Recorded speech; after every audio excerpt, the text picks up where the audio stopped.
આજકાલના બાળકોને જમતા કેમ નથી એનો તમને હું એક સિમ્પલ ચિતાર આપીશ ને તો સ્ટ્રાઇક થશે કે બાળકો કેમ જમતા નથી. મોટા ભાગે આજકાલના પેરેન્ટ્સ બાળક ભૂખ્યું થાય ને એ પહેલાં એને જમાડવા માટે મંડી પડે છે.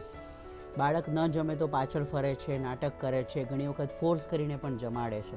એટલે બાળકને એક ભૂખનો અહેસાસ થવો જોઈએ ને એ અહેસાસ જ નથી થતો. એટલે ખાવાનું મારા માટે જરૂરી છે એ કોન્સેપ્ટ નથી. અને હું ભૂખ્યો છું, હું જમ્યો તો મને આનંદ આવ્યો, એ રિલેશનશિપ ડેવલપ નથી થયું. એટલે બાળક જ્યાં સુધી બીજાના માટે જમે છે ને એમાં એને આનંદ નથી આવતું ને ત્યાં સુધી એ પ્રવૃત્તિ સામે ચાલીને નથી કરતું હોતું. એટલા માટે બાળકો જમતા નથી હોતા.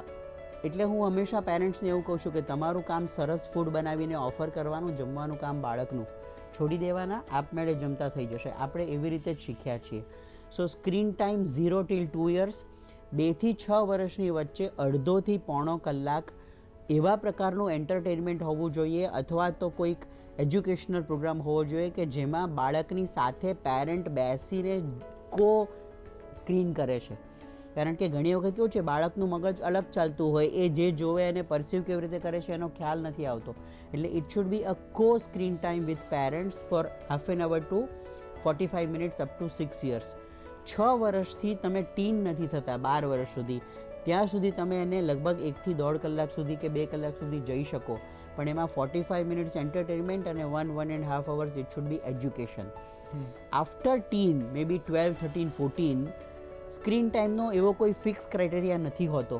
પણ સ્ક્રીન ટાઈમને કારણે બાળકની ઊંઘ ડિસ્ટર્બ ના થવી જોઈએ, બાળકે 1 કલાક ફિઝિકલ એક્ટિવિટી કરી હોવી જોઈએ, બાળકનું ગુડ ફૂડ આપવામાં આવતું હોય અને પછી એ સ્ક્રીન ટાઈમ કરે.